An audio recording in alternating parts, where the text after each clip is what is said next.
Con gusto, presidente. Muy buenos días. Muchas gracias, secretarios. Muy buenos días. Muy buenos días tengan todas y todos ustedes.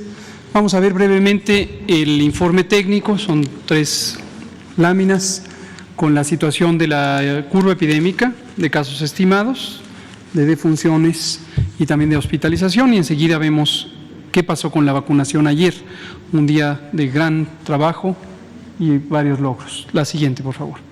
Aquí es de manera panorámica la tercera semana consecutiva que vemos un descenso en la curva epidémica, descenso en la cantidad de casos estimados, es decir, hay cada vez menos casos en una semana dada. En este momento vivimos la semana número 7 y la comparación que se hace aquí es de la semana 4 a la semana 5 y tenemos esta tercera semana de reducción de 26%.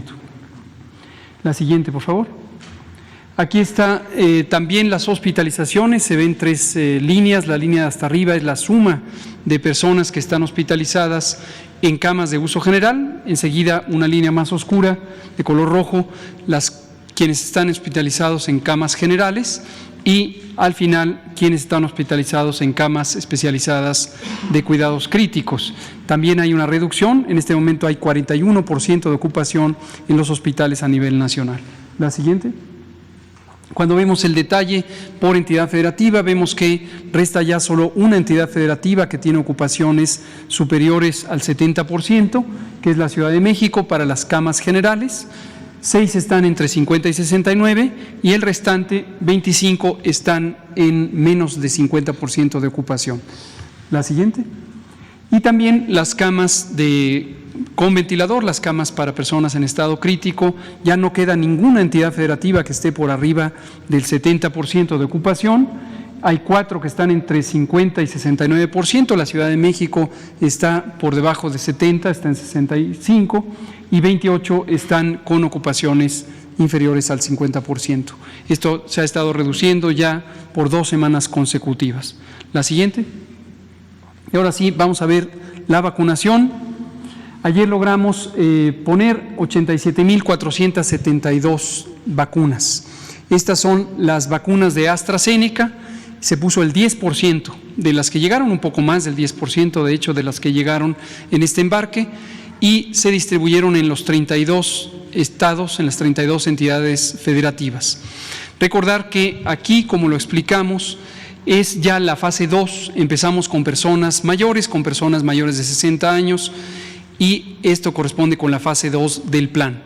No se ha terminado con la vacunación del personal de salud, esta se hace específicamente con el uso de la vacuna Pfizer-BioNTech, la de personal de salud, y en este momento estamos vacunando a las personas mayores con la vacuna de AstraZeneca, por razones que comentaré enseguida. La siguiente. La suma acumulada es 813,785, independientemente de cuál es la vacuna utilizada. Aquí estamos la suma de ambas vacunas. La siguiente. Y aquí se ve cómo se arrancó el operativo.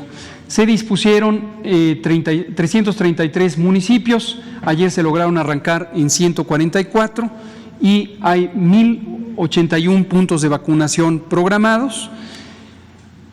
Finalmente se revisaron cuáles son las entidades que tienen listo todo lo necesario, la red de frío, el personal local que pueda participar en la vacunación. Recordar que en todo momento estamos utilizando los servicios del personal vacunador experto.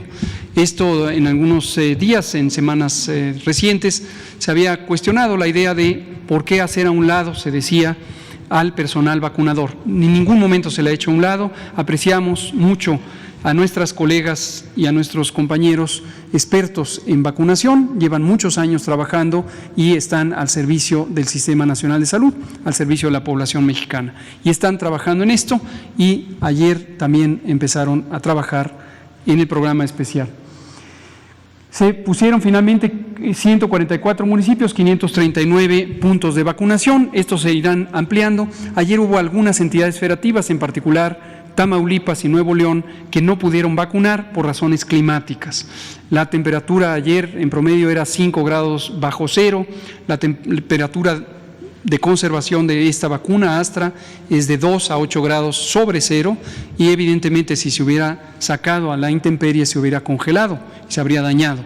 Y la otra razón también importantísima es las personas adultas mayores son vulnerables a los cambios climáticos y no queremos que se les cause daño alguno. Entonces, muy prudentemente se decidió localmente no vacunar ayer.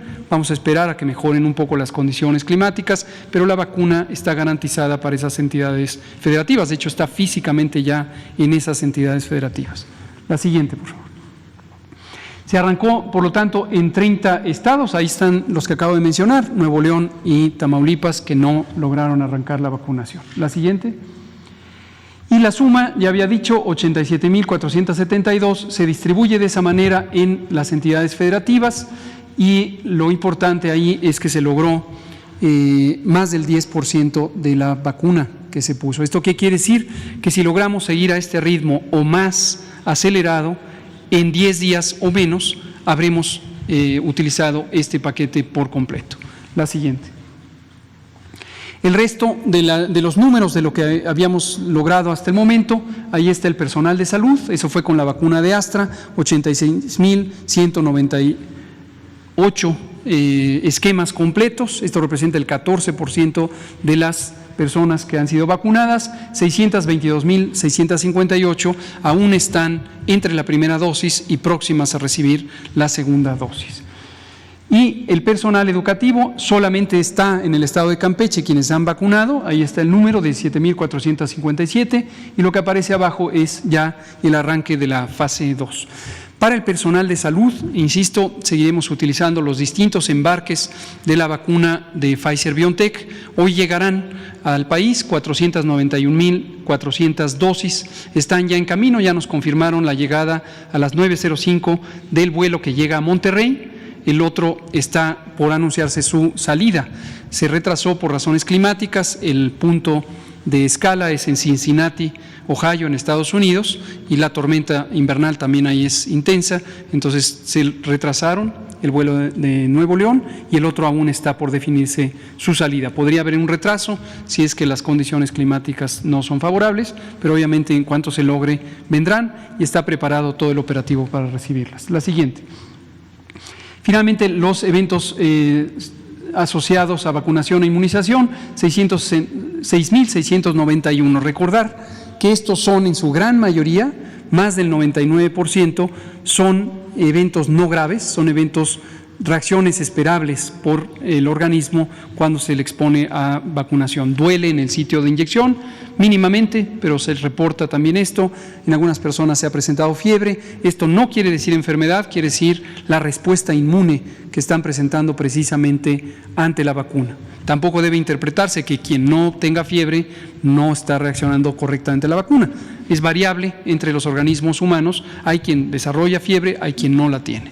Y solamente hemos tenido 33 eventos de consideración, todos han estado en algún momento pasando por el hospital, algunos por pocas horas, solamente un par de ellos por algunos días y se han recuperado de manera íntegra. Me parece que es la última. Lo otro es explicar en 2 láminas, si me pasan, lo de la estrategia.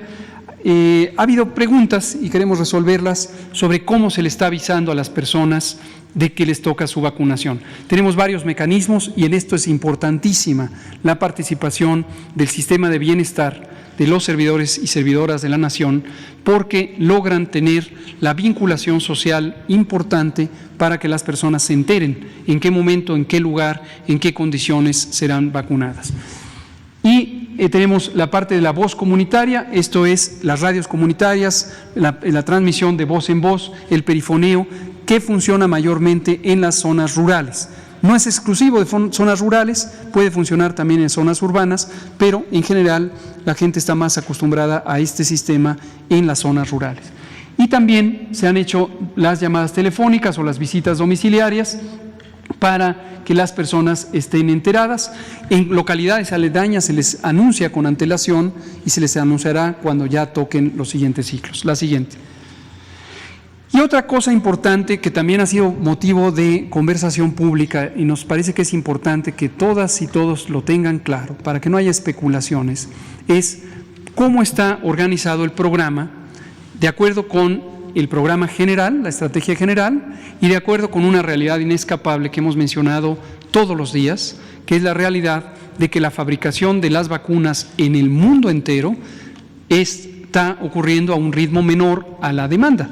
Obviamente todas y todos quisiéramos tener las vacunas inmediatamente, pero las vacunas no existen todavía, se están fabricando. Conforme se fabrican, se transportan a los países que tenemos contratos y conforme llegan, en algunos países las ponemos de manera inmediata.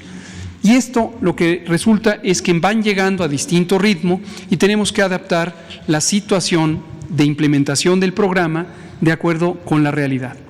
Para ponerles el ejemplo ilustrativo, teníamos ya los embarques de Pfizer y estos los destinamos a la etapa 1, que son personas trabajadoras de la salud, pero tuvimos una nueva oportunidad, que es que llegara anticipadamente 870,000 dosis de la vacuna de Astra. ¿Por qué razón? Porque se siguió buscando oportunidades y se encontró la posibilidad de tener un embarque anticipado. Esto es independiente de lo que ocurrirá con lo que se fabrica en Argentina y se envasará aquí en México y estará disponible para finales de marzo. Esto lo que nos permite es arrancar la fase 2 y preferimos arrancar la fase 2, sobre todo en las zonas rurales, con una vacuna cuyo manejo es más fácil. La vacuna de Astra no requiere ultracongelación, como dije, se conserva entre 2 y 8 grados centígrados sobre cero y es más fácil distribuirla en las entidades federativas, en las zonas rurales. Entonces, ahí es donde está la oportunidad. Vean ustedes los distintos ejes de priorización, son los mismos que hemos estado comentando, el eje de edad, el eje de las comorbilidades, también está la capacidad de cobertura para los municipios donde hay personas adultas mayores. Y aquí explico, ayer también había la idea, ¿por qué se vacuna completamente una zona o un municipio? Porque en términos de logística es mucho más conveniente llegar y agotar la necesidad de un municipio o una demarcación territorial, por ejemplo, aquí en la Ciudad de México, donde se seleccionará un 3 en particular.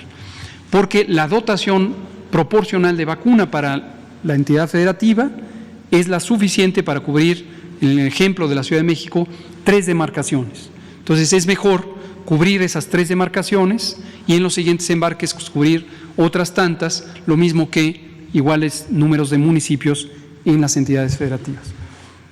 Las características ya lo comenté, es un aspecto muy importante, y otra muy importante es las recomendaciones del Grupo Asesor Estratégico de Inmunizaciones de la Organización Mundial de la Salud, en el que existen consensos mundiales al respecto sobre estas condiciones.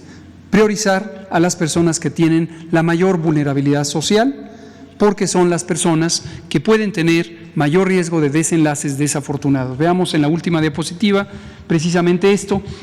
Con base en la información que tenemos, la información epidemiológica que se ha seguido durante todo 2020, hemos hecho distintos análisis.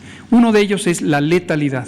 La letalidad es la proporción de personas con COVID que desafortunadamente pierden la vida por el COVID. Y encontramos, como se ve en la diapositiva, que las zonas rurales tienen hasta 50% más de letalidad que las zonas metropolitanas. ¿Cuál es la explicación? Una muy obvia, ampliamente conocida en la salud pública desde hace cientos de años: la desigualdad social.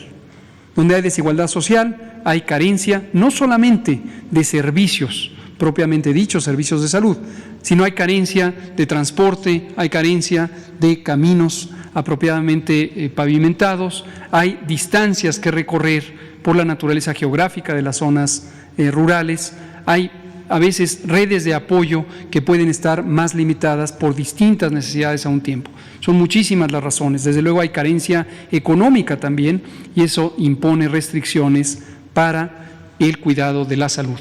Entonces, esta obviedad de la salud pública, conocida en la salud pública desde hace cientos de años, es constatada por los datos objetivos que tenemos de la vigilancia epidemiológica. Y eso lo que nos lleva es a considerar que el rendimiento de la vacuna debe ser orientado a dónde existe la mayor necesidad en términos del riesgo de complicaciones. Algunas voces se pronunciaron en la idea de que por qué no empezar en las ciudades, por qué no empezar, había quien señalaba el concepto de población económicamente activa, porque la vida es prioritaria y porque las personas que tienen mayores riesgos deben ser protegidas con mayor prioridad.